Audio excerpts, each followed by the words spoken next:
di man guni unang higayon nga nitanyag nga mopiyait o motel all ang mga diskaya ni pasalig baya to maghimog tell all affidavit.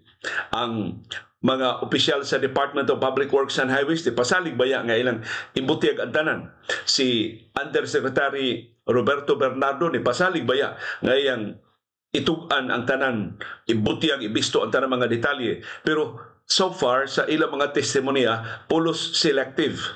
Ang mga diskaya Cotobras 2022 to 2025. Nakalimot na silang kinsa ilang gipanghatag kwarta atol sa Duterte administration. Si Bernardo Cotobrasab sa nichilang Chis Escudero o kaubanan di na mahinomdom sa ilang mga binuang ni kanhi Presidente Joseph Estrada, ni Jinggoy Estrada o sa uban pa nga mga politiko.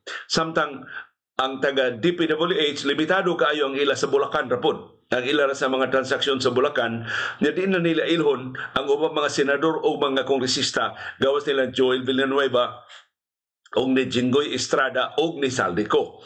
Sumura ba og ang atong impresyon mao murag dili man gid nimo ang hingpit nga litrato kanu sa among gid makahibaw sa kinatibuk-an gyud nga kinawatay sa mga flood control projects.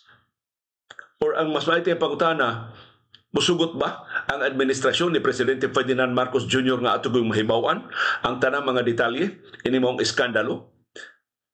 Nanganla naman ang first cousin ni Presidente Ferdinand Marcos Jr. nga si kanhi House Speaker Martin Romualdez, Kuto Bramang Romualdez, o makapaabot na basta ko pa mga opisyal.